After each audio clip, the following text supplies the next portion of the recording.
Hello everyone, welcome to our channel Arya Soshi academy. यह channel समाजशास्त्र से संबंधित है और यहाँ हम समाजशास्त्र के महत्वपूर्ण बिंदुओं को नए सोच और नए तरीके से अध्ययन करते हैं। तो शुरू करते हैं आज का एमसीक्यू। क्वेश्चन 1 है, निम्नलिखित प्रदेशों में से जनजातियों की जनसंख्या का प्रतिशत किस में सबसे अधिक है? ए मध्य प्रदेश, बी आसाम, सी मेघालय, डी राजस्थान। तो यहाँ पूछ रहा है कि जनजातियों की जनसंख्या का प्रतिशत पूछ रहा है।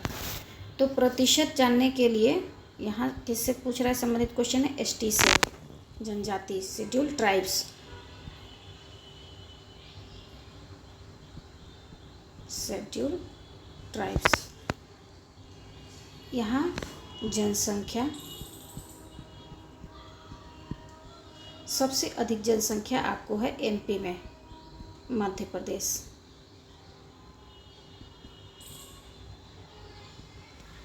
दूसरा है जनसंख्या का प्रतिशत। सबसे अधिक जनसंख्या का प्रतिशत है आपको मीना, अर्थात ये फॉर्मूला याद रखना है, मीना। एन से हो गया नागालैंड और एम से हो गया मिज़ोरम। मिज़ोरम और जनसंख्या हो गया आपको कितनी जनसंख्या है, ये जनसंख्या शहर है या राज्य, शहर नहीं कहेंगे, यहाँ राज्य लिख देते हैं, राज्य। और ये भी राज्य में प्रतिशत। अब जनसंख्या कितनी है? जनसंख्या यह है आपको 104.5 करोड़। यह क्वेश्चन आपको यूपीएचईएससी के 2025 में पूछा हुआ है कि जनसंख्या भारत में एसटी की कितनी है। और अब इसके बाद से आपको आ जाता है कि जनसंख्या का प्रतिशत कितना बनता है। ये जनसंख्या का 8.6% बनता है। और संसद में इसके आरक्षण कितने हैं? आरक्षण का प्रतिशत यह है 7.5। तो ये जनसंख्या से संबंधित क्वेश्चन है। अब देखिए यहाँ प्रतिशत पूछ रहा है, तो प्रतिशत तो हम लोगों ने, इसको चेंज करके बताती हूँ। हाँ, प्रतिशत तो यहाँ यह मीना है, आपने कहा मीना है, लेकिन यहाँ ऑप्शन में मीना नहीं दिया हुआ है, तो यहाँ हो जाएगा मेघालय, क्योंकि मेघालय पहले था और 2011 की जो जनगणना आई है उसमें मिज़ोरम को माना गया है। अब जो लेटेस्ट क्वेश्चन आते हैं उसमें मिज़ोरम ऑप्शन में आता है। तो यहाँ हो गया फर्स्ट का सी। मध्य प्रदेश क्या है? यह राज्य है जिसमें सबसे अधिक जनसंख्या मिलती है। तो फर्स्ट का आंसर हो गया C. Next question 2, the passing of the traditional society पुस्तक का लेखक कौन है? Passing of the traditional society अर्थात ट्रेडिशनल सोसाइटी का जाना, यह पुस्तक किसने लिखा है? A Lerner, B Risley, C Davis, D MacIver. तो यह बुक लर्नर महोदय की है। यह आधुनिकता से संबंधित पुस्तक है, आधुनिकता से संबंधित यह पुस्तक है। और इन्होंने, यह पुस्तक लर्नर ने लिखी है। और आधुनिकता से संबंधित कुछ इंपॉर्टेंट्स बुक्स हैं, उसको भी लिख लीजिए। मॉडर्नाइजेशन, यह भी लर्नर की ही बुक है। नेक्स्ट आता है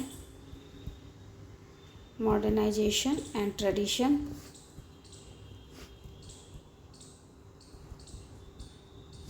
यह किसकी बुक है? रुडोल्फ एम रुडोल्फ की है, रुडोल्फ एम रुडोल्फ। नेक्स्ट एक और बुक आ जाती है आपको, मॉडर्नाइजेशन, प्रोटेस्ट एंड चेंज, यह किसकी बुक है? आइजेंस्टाइन की है।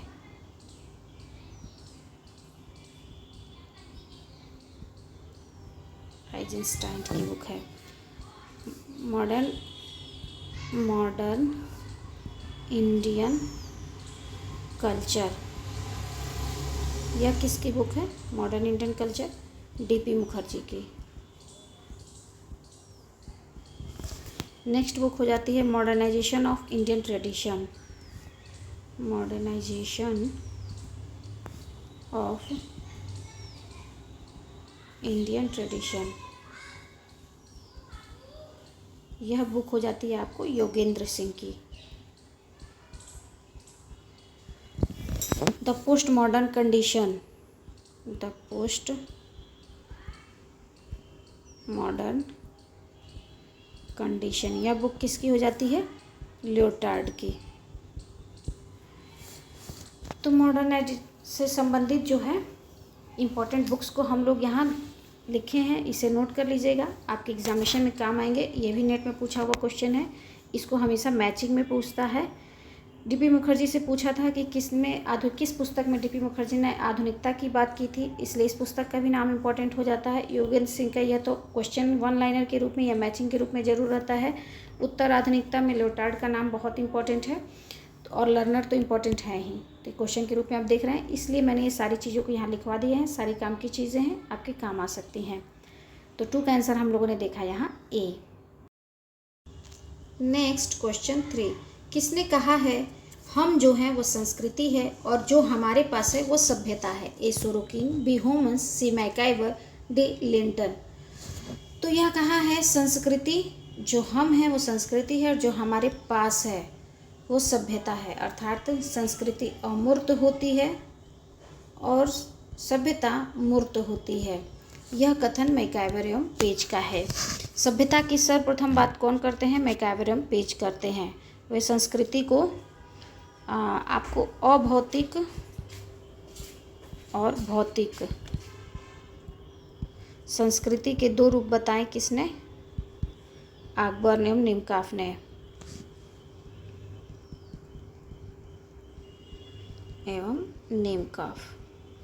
लेकिन अभौतिक संस्कृति को ही संस्कृति माना, अभौतिक संस्कृति को ही संस्कृति माना और भौतिक संस्कृति को सभ्यता मानते हैं। ये कौन मानते हैं आपको? मैकाइवर एवं पेज। मैकाइवर एवं पेज ने समुदाय की परिभाषा तो दी है सामुदायिक भावना के आधार पे। उन्होंने सामुदायिक भावना को 3 प्रकार बताए हैं। सामुदायिक भावना के 3 प्रकार बताए हैं। इसके लिए आपको फॉर्मूला हो जाएगा रेड याद रखिएगा। ये क्वेश्चन पीजीटी में पूछा हुआ क्वेश्चन है, पीजीटी 2021 का यह क्वेश्चन है। आर से हो जाता है आपको रोल फीलिंग, अर्थात कि आपको कर्तव्य करने होते हैं।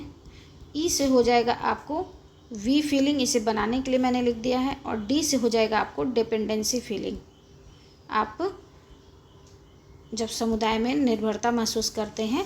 तो ये तीनों सामुदायिक भावना के 3 प्रकार हैं जिसे मैकाइवर एवं पेज ने बताया था, ये भी इम्पोर्टेंट है। नेक्स्ट सामाजिक परिवर्तन की भी बात करें। कुछ ऐसे टॉपिक्स हैं, मैकाइवर एवं पेज तो हर जगह परिभाषा के रूप में आपको मिल जाते हैं, लेकिन ये कुछ छोटी छोटी चीज़ें हैं जो आपको कहीं नहीं मिलती हैं, उसे आपको ध्यान देना हो, और ये एग्जामिनेशन में पूछ लेता है, जो हमारे लिए मुश्किल बन जाता है। तो सामाजिक परिवर्तन के इन्होंने 3 प्रतिमान बताए हैं, 3 पैटर्न बताए हैं, पैटर्न या प्रतिमान बताए हैं। तो पहला प्रतिमान क्या है इनका? प्रथमक, द्वितीयक और तृतीयक प्रतिमान इस तरह से है, लेकिन उसमें क्या चर्चा करते हैं उसको हम लोग देख लेते हैं। पहले में ये रेखीय प्रतिमान बताते हैं। कहते हैं कि जो सामाजिक परिवर्तन है रेखीय पैटर्न में होता है। जैसे कि हमारा कोई भी आविष्कार करते हैं तो यह एक रेखीय पैटर्न में बढ़ता रहता है, परिवर्तन होता है। दूसरा होता है तरंगीय परिवर्तन या उतार चढ़ाव का परिवर्तन, उतार चढ़ाव का परिवर्तन, जिसे हम जनसंख्या के रूप में देखते हैं, और इसे ही सोरोकिन ने भी उतार चढ़ाव के परिवर्तन की बात की है। और तीसरा आ जाता है आपको चक्रीय परिवर्तन, चक्रीय परिवर्तन, जिसे फैशन के रूप में भी देखते हैं हम, इसका एग्जाम्पल हो जाएगा। तो ये भी बहुत ही इम्पोर्टेंट चीज़ें हैं। सामाजिक परिवर्तन के प्रतिमान कौन बताते हैं? मैकाइवर एवं पेज बताते हैं। तो ये सारी इम्पोर्टेंट जानकारियाँ आप नोट कर लीजिएगा।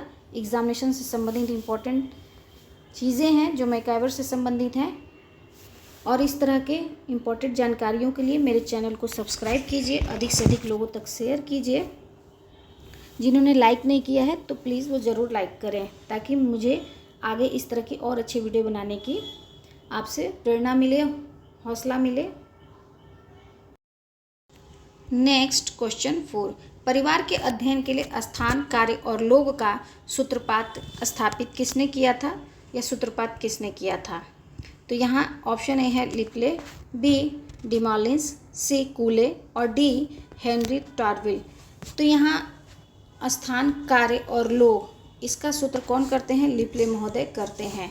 इन्होंने स्टेम फैमिली की अवधारणा दी, स्टेम फैमिली की अवधारणा दी, जिसमें ये बताते हैं कि स्थान और कार्य और लोग किस तरह से परिवार की रचना में एक भूमिका निभाते हैं। जैसे पहाड़ी क्षेत्रों में कोई परिवार के सदस्य के 4 बच्चे हैं, 4 बेटे हैं, तो कोई एक बेटा ही उस स्थान पर रुक जाता है पैतृक संपत्ति की देखरेख करने के लिए, बाकी 3 यह बाहर पैसा कमाने के लिए चले जाते हैं अपने जीविकोपार्जन के लिए, और एक वहाँ चला रहता है, अर्थात मूल से लगा हुआ रहता है, इसलिए इसे स्टेम फैमिली की अवधारणा देते हैं। नेक्स्ट आ जाते हैं अब हम लोग, इन्होंने एक प्रवास की भी अवधारणा दी थी, नोट करिएगा, जनसंख्या से संबंधित है। प्रवास में इन्होंने डोनर सब सिस्टम या सिस्टम और रिसिपिएंट सब सिस्टम।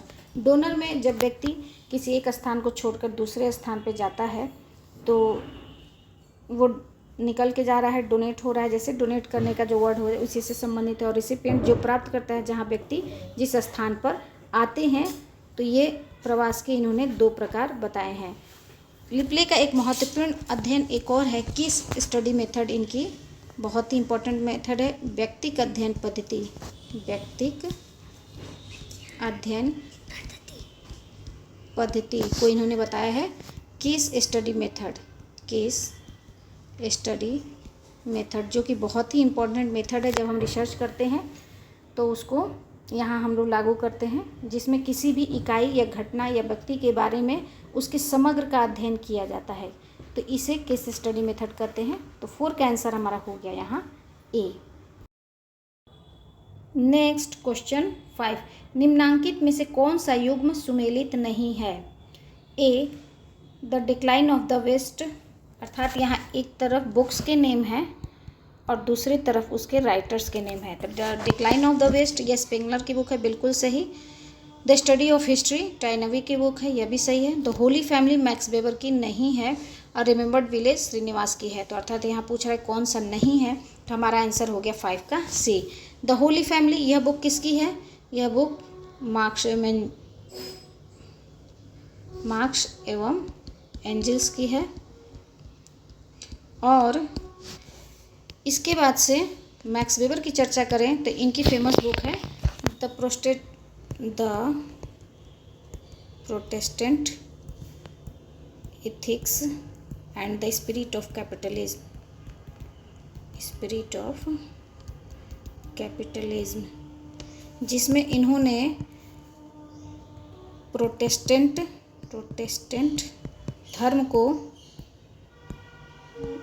धर्म की नैतिकता या धर्म को पूंजीवाद के उदय का कारक माना, पूंजीवाद का एक कारक माना है। पूंजीवाद के बहुत सारे कारक इन्होंने माने हैं, लेकिन पूंजीवाद में एक कारक माना है, क्योंकि पूछता है एग्जामिनेशन में कि उन्होंने धर्म को पूंजीवाद का कारक माना है, तो क्या यह सही है, एक कारक है, बहुकारक है, इत्यादि इस तरह से। तो इसलिए ये एक कारक मानते हैं। इन्होंने 6 धर्मों का अध्ययन किया है, 6 धर्मों का अध्ययन किया है, और उन्होंने पाया कि पूंजीवाद में वो नैतिकता है जिससे प्रोटेस्टेंट धर्म में वो नैतिकता है जिससे पूंजीवाद का विकास होता है। जैसे कि एक पैसा बचाना 1 पैसा कमाने के बराबर है, 1 पैसा कमाने के बराबर है।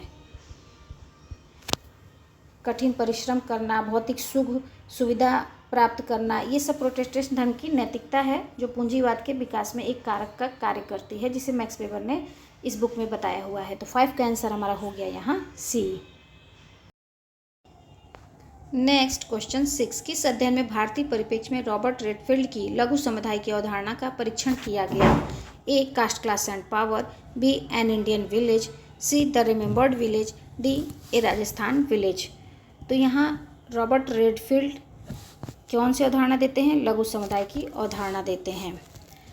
और इन्होंने जो अध्ययन किया यह टेपोजलान गांव में अध्ययन किया। टेपोजलान गांव का अध्ययन करते हैं। कास्ट, क्लास एंड पावर, यह बुक आंद्रे बेतेई की है। आंद्रे बेतेई की है। एन इंडियन विलेज, यह आपको एस.सी. दुबे की बुक है। द रिमेंबर्ड विलेज, यह श्रीनिवास की बुक है। और ए राजस्थान विलेज, यह बी.आर. चौहान की बुक है। बी.आर. चौहान। ए राजस्थान विलेज बी.आर. चौहान की बुक है, जिसमें उन्होंने लघु समुदाय की अवधारणा का अध्ययन किया और बताया कि रेडफील्ड ने लघु समुदाय की 4 विशेषताएं बताई थी। 4 विशेषताएं बताई थी जो कि इम्पोर्टेंट है, यह क्वेश्चन पूछता है। पहला है लघुता अर्थात शॉर्टनेस, विशिष्टता,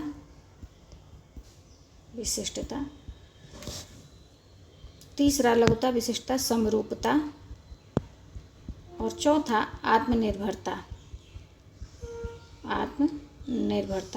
कहते हैं जो छोटी लघु समुदाय हैं उसमें ये 4 विशेषताएं, वो छोटी होती हैं, उनका वो विशिष्ट होती हैं, समरूपता लिए होती हैं और उनमें आत्मनिर्भरता होती है। लेकिन बी.आर. चौहान ने अध्ययन किया और कहा कि लघुता और विशिष्टता लघु समुदाय के भारतीय गांव में तो यह क्या है, ये दोनों गुण पाए जाते हैं, लेकिन समरूपता और आत्मनिर्भरता नहीं पाई जाती है। तो इसका परीक्षण राजस्थान विलेज में बी.आर. चौहान ने किया है। तो 6 का आंसर हमारा हो गया डी। नेक्स्ट क्वेश्चन 7, निम्नलिखित में से किसने व्यवस्थापन को विरोधी सहयोग कहा है? तो यह एक कथन है, व्यवस्थापन को विरोधी सहयोग कौन कहता है? बोगार्ट्स, डेविस, समनर, गिलिन एवं गिलिन। तो यह कथन समनर महोदय का है। समनर महोदय व्यवस्थापन को विरोधी सहयोग कहते हैं। समनर महोदय से कुछ और इम्पोर्टेंट फैक्ट्स देख लेते हैं। इनकी बहुत ही फेमस बुक है फोकवेज। इन्होंने संस्था के उद्द विकास की चर्चा की है, संस्था के उद्द विकास की बात की है। उद्द विकास के चरण क्या हैं? इसके चरण है आपको IHF, CMI, I से हो गया आपको आइडिया, H से हैबिट, F से फोकवेज, C से कस्टम, M से मोर्स और I से इंस्टीट्यूशन। संस्था से संबंधित वीडियो बना हुआ है, वहाँ देखेंगे तो ये सारी डिटेल में आपको जानकारी मिल जाएगी। तो ये फॉर्मूला हो गया IHF CMI। समनर इन्होंने एथनोसेंट्रिज्म की अवधारणा दी है। एथनोसेंट्रिज्म की अवधारणा देते हैं। यह अंतः समूह बाह्य समूह की अवधारणा देते हैं। अंतः समूह और बाह्य समूह की अवधारणा देते हैं। तो ये सारी जानकारियाँ नोट कर लीजिएगा। 7 का आंसर हमारा हो गया यहाँ C। नेक्स्ट क्वेश्चन है, माइंड, सेल्फ एंड सोसाइटी पुस्तक किसने लिखी है? A. Cooley, B. G.H. Mead, C. Parsons, D. Margaret Mead. तो यह बुक है माइंड, सेल्फ एंड सोसाइटी। यह बुक G.H. मीड की है। कंफ्यूज नहीं होना है, यहाँ भी मीड है और यहाँ भी मीड है। तो यह G.H. मीड है और यहाँ मार्गरेट मीड है। तो यहाँ हमारे माइंड, सेल्फ एंड सोसाइटी यह पुस्तक लिखी है G.H. मीड ने। इनकी और भी बुक है, साइकोलॉजी ऑफ प्रेजेंट, ये इनकी एक बुक है, प्लस साइकोलॉजी ऑफ माइंड, यह भी इनकी एक बुक है। फिर आगे इनकी बात करें तो ये जो माइंड, सेल्फ एंड सोसाइटी है, इसमें इन्होंने समाजीकरण का सिद्धांत दिया है। समाजीकरण का सिद्धांत दिया है, जिसमें वो बताते हैं कि आई का मी में रूपांतरण ही क्या है? समाजीकरण है। जिसके लिए उन्होंने सिंबॉलिक इंटरेक्शन अर्थात सांकेतिक अंतःक्रिया की अवधारणा देते हैं।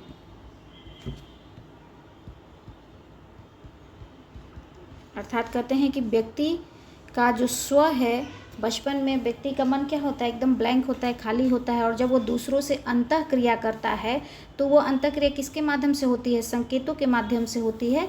तो इससे व्यक्ति अपने बारे में राय बना पाता है, तो जिससे व्यक्ति का समाजीकरण होता है। तो इसलिए इन्होंने समाजीकरण का यह सिद्धांत आई का मी में रूपांतरण और सांकेतिक अंतःक्रिया के बारे में बताते हैं। लेकिन एक और चीज़ नोट कीजिएगा कि सिंबॉलिक इंटरेक्शन ये क्या है, यह अवधारणा तो मीड ने दी है, लेकिन यह शब्द सबसे पहले ब्लूमर देते हैं। कन्फ्यूजन नहीं होना है, यह क्वेश्चन आपको पीजीटी के 2021 का बना हुआ है। मीड की भी अवधारणाएं हमेशा नेट में पूछता है, पीजीटी में भी पूछता है, और आई का और समाजीकरण का सिद्धांत ये सब तो नेट के क्वेश्चन बनते ही हैं। नेक्स्ट आगे देखते हैं। कूले भी समाजीकरण से संबंधित सिद्धांत देते हैं। इनका सिद्धांत क्या है, looking glass self theory. Looking glass self theory की अवधारणा देते हैं। तो 8 का आंसर हमारा हो गया यहाँ बी। नेक्स्ट क्वेश्चन 9, समाजशास्त्र में भूमिका संकल्पना निम्न में से कौन सा है। अर्थात भूमिका हम किसे कहेंगे, व्यक्ति की पदवी आधार, पदवी का अचल आधार, परिस्थिति का व्यवहारात्मक आधार, व्यवहार का नियमन आधार। तो यहाँ बात हो रही है भूमिका की संकल्पना या भूमिका की जो अवधारणा है वो समाजशास्त्र में किसे कहते हैं। तो लिंटन की परिभाषा है, भूमिका क्या है, परिस्थिति का गत्यात्मक पहलू है। परिस्थिति का गत्यात्मक पहलू है। यह कथन किसका है, यह लिंटन महोदय का है, और यह एक स्टेटमेंट और एक आपको परिभाषा के रूप में भी है। तो इससे आंसर हमारा निकल गया कि यह परिस्थिति का क्या है, गत्यात्मक या व्यवहारात्मक आधार है। तो आंसर तो हो गया हमारा सी। भूमिका की बात की जाए तो सबसे पहले इसकी बात अरस्तु करते हैं, अरस्तु सर्वप्रथम करते हैं, लेकिन इसकी व्यवस्थित अध्ययन,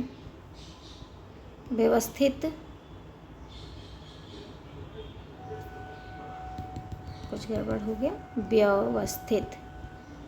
व्यवस्थित अध्ययन कौन करते हैं, यह आपको लिंटन महोदय करते हैं, और इन्होंने परिस्थिति एवं भूमिका की अवधारणा सुव्यवस्थित रूप से देते हैं। परिस्थिति एवं भूमिका की अवधारणा देते हैं।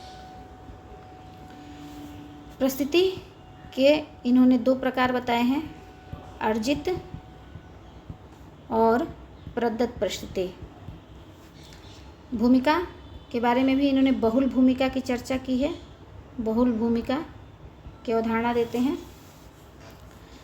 तो इस तरह से 9 का आंसर हमारा हो गया यहाँ सी।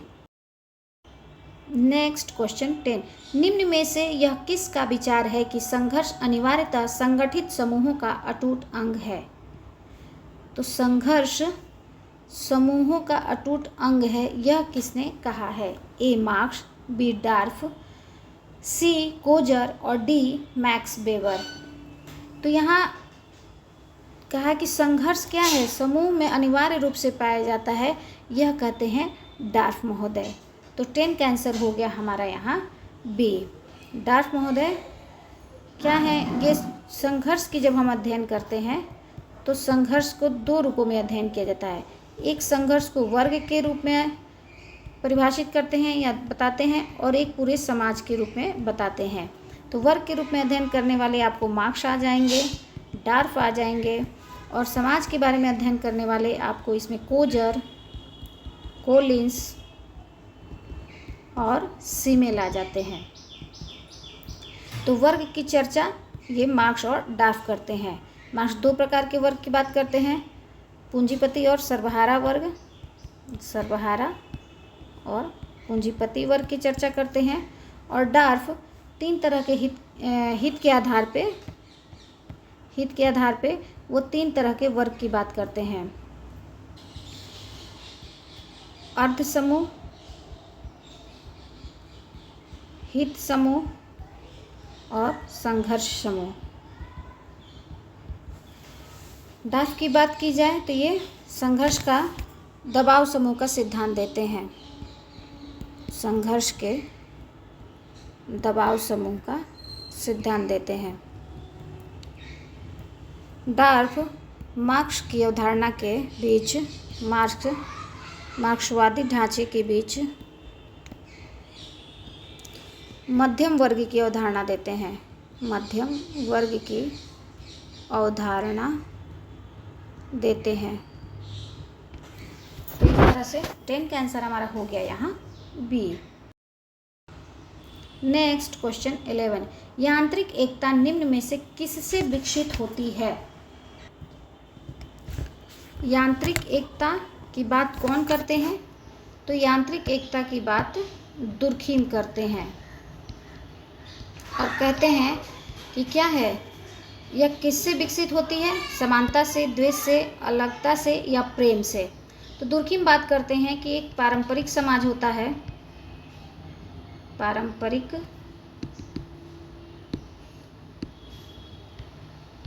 पारंपरिक समाज होता है और एक आधुनिक समाज होता है, जिसमें पारंपरिक समाज में आपको यांत्रिक एकता देखने को मिलती है, यांत्रिक एकता होती है, और आधुनिक समाज में सावयवी एकता होती है, सावयवी एकता होती है। यह यांत्रिक एकता क्यों होती है? क्योंकि व्यक्तियों के बीच साझा विश्वास होता है, मूल्य मान्यताएं होती हैं, संवेदनाएं होती हैं, जिसके आधार पे क्या है, ये एक जैसे व्यवहार करते हैं, अर्थात एक मशीन की भांति एक जैसा करेगा वैसा सभी व्यवहार करेंगे, तो यह यांत्रिक एकता कहलाती है। और यह किसके आधार पे होती है? समानता के आधार पे होती है। वहीं सावयवी एकता क्या है? अर्थात श्रम विभाजन और विशेषीकरण के कारण, श्रम विभाजन एवं विशेषीकरण के कारण क्या है, सावयवी एकता उत्पन्न होती है। सावयवी एकता मतलब कि कोई ये काम कर रहा है, कोई ये काम कर रहा है। अगर जैसे हम किसी कार की फैक्ट्री ही ले लें, तो अर्थात कार की बॉडी कोई और बनाता है, उसकी सीट कोई और बनाता है, उसकी इंजन कोई और बनाते हैं, उसकी मार्केटिंग कोई और करता है, उसकी डिज़ाइनिंग कोई और करता है, और यह सभी मिलकर क्या करते हैं? सभी मिलकर एक कार का निर्माण करते हैं। तो इस तरह से ये क्या हो जाता है? सावयवी एकता हो जाती है। अर्थात जिस तरह से व्यक्ति का शरीर है, उसके कई अंग हैं और कई अंग मिल के पूरे इस शरीर की संरचना का निर्माण करते हैं और संरचना शरीर की व्यवस्था को बनाए रखते हैं, तो वो इस तरह की एकता क्या कहलाती है? सावयवी एकता कहलाती है। यह क्या है? यह आधुनिक समाज का लक्षण है और यांत्रिक एकता पारंपरिक समाज का लक्षण है। यह अवधारणा देती है और इस अवधारणा कौन सी बुक में देते हैं? द डिवीज़न ऑफ लेबर में, डिवीज़न ऑफ लेबर में यह अवधारणा देते हैं। यह इनकी मोस्ट इम्पॉर्टेंट सबसे पहली बुक है जिस पे लिखी थी। तो 11 का आंसर हमारा हो गया यहाँ ए।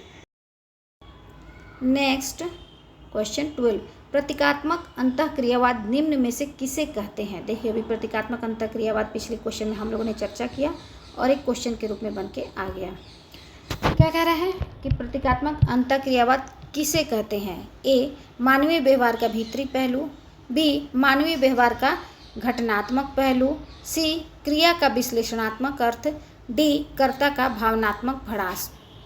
तो क्या कहते हैं कि व्यक्ति का जो स्व होता है वह समाज में जो अन्य व्यक्ति हैं उससे अंतःक्रिया करता है, लेकिन इसके बीच में क्या होता है? इसके बीच में वह संकेतों का प्रयोग करता है, संकेतों का प्रतीकों का प्रयोग करता है, और जिससे यह अंतःक्रिया होती है और व्यक्ति का स्व क्या है? समाजीकृत हो पाता है, समाजीकृत हो पाता है।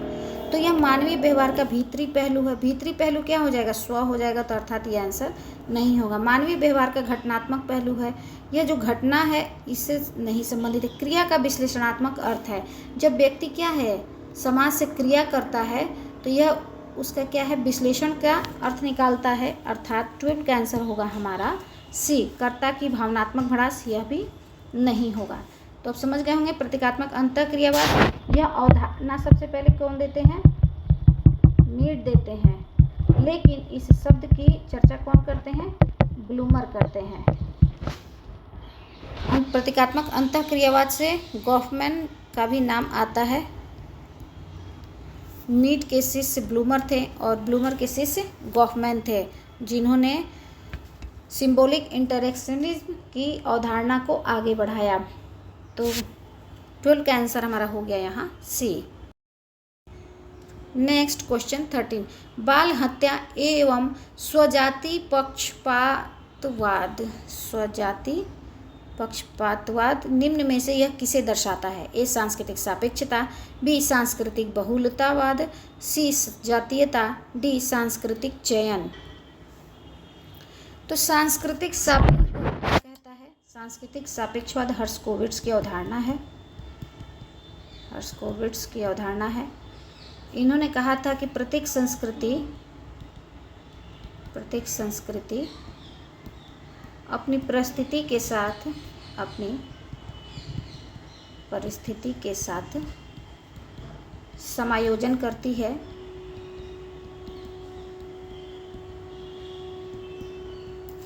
और इसलिए किसी भी संस्कृति को अन्य संस्कृति के साथ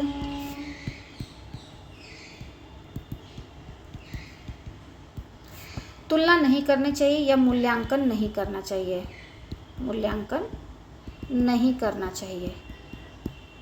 अर्थात हम ये नहीं कह सकते हैं कि यहाँ की संस्कृति बेस्ट है, वहाँ की संस्कृति खराब है। यह क्या है, संस्कृति अपनी परिस्थिति के अनुसार कार्य होता है, अपनी परिस्थिति के अनुसार समायोजन करती है, जिसे हम सांस्कृतिक सापेक्षता कहते हैं। दूसरा होता है सांस्कृतिक बहुलवाद। सांस्कृतिक सापेक्षता का एग्जाम्पल हो जाएगा, जैसे समुद्री किनारे की जो भी राज्य हैं या जो भी जगहें हैं, तो वहाँ मूल खाने में क्या होता है, मछलियाँ या सी फूड्स उनमें ज़्यादा होते हैं। और जो सतही जगह हैं, जो फ्लैट जगह है, वहाँ क्या है, वहाँ कृषि प्रधान क्षेत्र है, तो वहाँ क्या है, अनाज प्रमुख भोजन के रूप में है। तो इस तरह से ये क्या है, ये वहाँ की कल्चर है, ये यहाँ का कल्चर है, हम इसमें कोई कंपेयर नहीं कर सकते, मूल्यांकन नहीं कर सकते। यह अपनी परिस्थिति के अनुसार वहाँ संस्कृति का विकास हुआ, तो इसे हम सांस्कृतिक सापेक्षता कहते हैं। सांस्कृतिक बहुलवाद अर्थात किसी एक जगह या एक परिस्थिति में बहुत सारी संस्कृति का सह अस्तित्व होता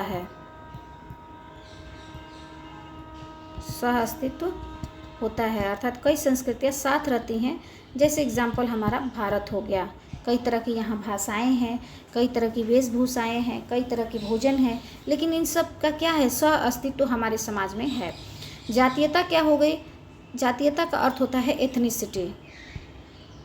एथनिसिटी, अर्थात किसी विशेष कल्चर, भाषा या समूह के लोग जो होते हैं, जिनकी एक अपनी विशेष पहचान होती है, उनका विशेष कल्चर होता है, वो एक एथनिसिटी या एथनिक पीपल कहे जाते हैं। जैसे कि भारतीय हैं, चीनी हैं, तो भारत की अपना एक कल्चर है, चीन का एक अलग कल्चर है। तो ये जितने भारतीय लोग उनको क्या कहेंगे, इनकी पहचान क्या है, एथनिसिटी कहेंगे इसे हम, क्योंकि इनका एक अलग कल्चर है।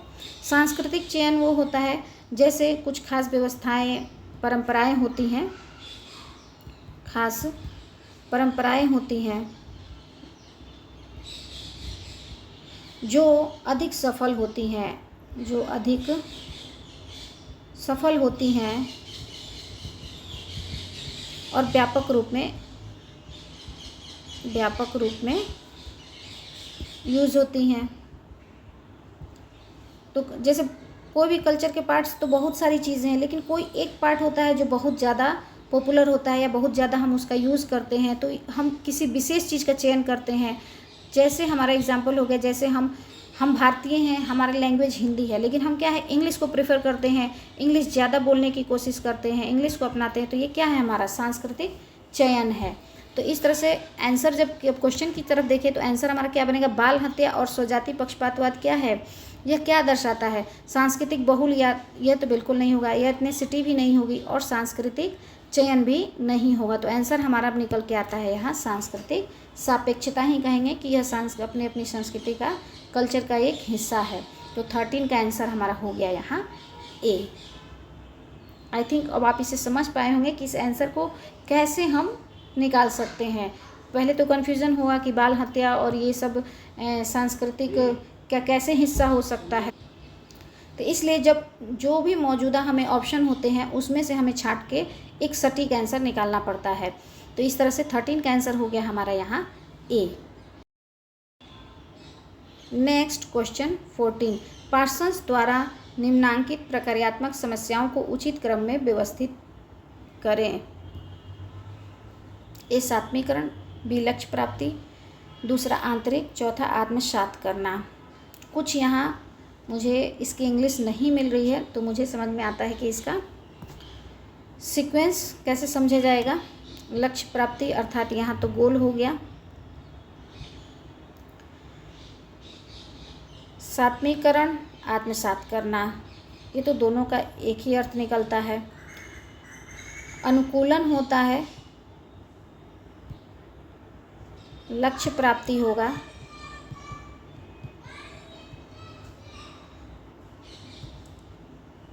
एकीकरण और यथास्थिति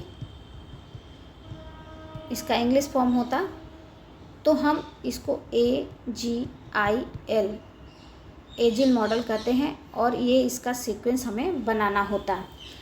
लक्ष्य प्राप्ति 2 नंबर पे आएगी, 3 जो दूसरे नंबर पे होगा उसी से निकाल लेते हैं, तो 3 हमारा यहाँ आ गया सी में। आत्मसात करना मतलब यहाँ अनुकूलन के लिए लिखा गया है। तीसरा हो गया लक्ष्य प्राप्ति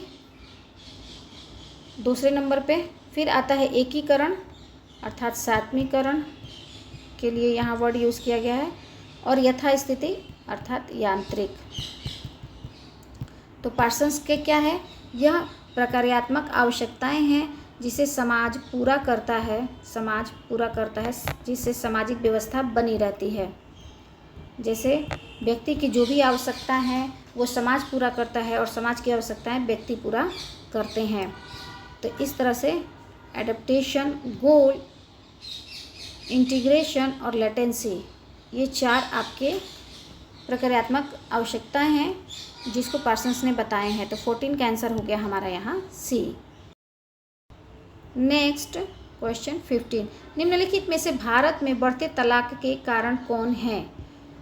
ए महिलाओं का आर्थिक स्वावलंबन, बी देश की विलासिता, सी वैवाहिक जोड़ों की अपरिपक्वता, डी अशिक्षा। तो यहाँ कह रहा है कि महिलाओं के में जो भारत में तलाक बढ़ रहा है उसके पीछे कारण क्या है। तो देश में लोग अधिक अमीर होंगे तो तलाक बढ़ेगा, यह कोई रीज़न नहीं बनता है। वैवाहिक जोड़े अपरिपक्व होते हैं अर्थात उनमें मैच्योरिटी नहीं होती है, तो तलाक का कोई विशेष रीज़न तो नहीं बनता है क्योंकि वहाँ परिवार का हस्तक्षेप होता है। और शिक्षा, इसके पहले भी हमारे समाज में बाल विवाह होता था, अपरिपक्व लोग रहते थे तो तलाक नहीं होता था, और अशिक्षित लोग भी थे तो भी तलाक नहीं होता था। लेकिन महिलाओं का आर्थिक स्वावलंबन क्या है, तलाक का कारण बन रहा है। अब महिलाएं क्या है, पहले जो दबाव को सहती थी, घर में बर्दाश्त करके रह जाती थी क्योंकि उनके पास कोई अन्य ऑप्शन नहीं थे, सहारा नहीं था किसी चीज़ का। और महिलाओं को अब आर्थिक स्वावलंबन, जब आर्थिक रूप से सशक्त होने लगी हैं तो वो अपने बारे में, खुद के बारे में सोच पाती हैं, समझ पाती हैं, और जिससे वो अपने हिसाब से अपना जो भी ऑप्शन है तो उसे छोड़ सकती हैं या तलाक ले सकती हैं। तो इस तरह से 15 का आंसर हमारा हो गया यहाँ ए। नेक्स्ट जो क्वेश्चन है 16, निम्न में से धर्म का सबसे महत्वपूर्ण प्रकार कौन सा है। ए जादू, बी आत्मवाद, सी पूर्वज पूजा, डी सामाजिक नियंत्रण। तो धर्म का प्रकार क्या है यह बताना है। यह क्वेश्चन आप लोगों के लिए है। नेक्स्ट MCQ में इसका आंसर दीजिएगा और मुझे वेट रहेगा कि कितने लोग इसका सही आंसर दे रहे हैं। तो आई थिंक यह जो आज का MCQ है वो आप लोगों के लिए हेल्पफुल रहा होगा। थैंक यू, धन्यवाद। जाने से पहले मेरे चैनल को ज़रूर सब्सक्राइब करें, लाइक करें और अधिक से अधिक लोगों तक शेयर ज़रूर करें। Thank you.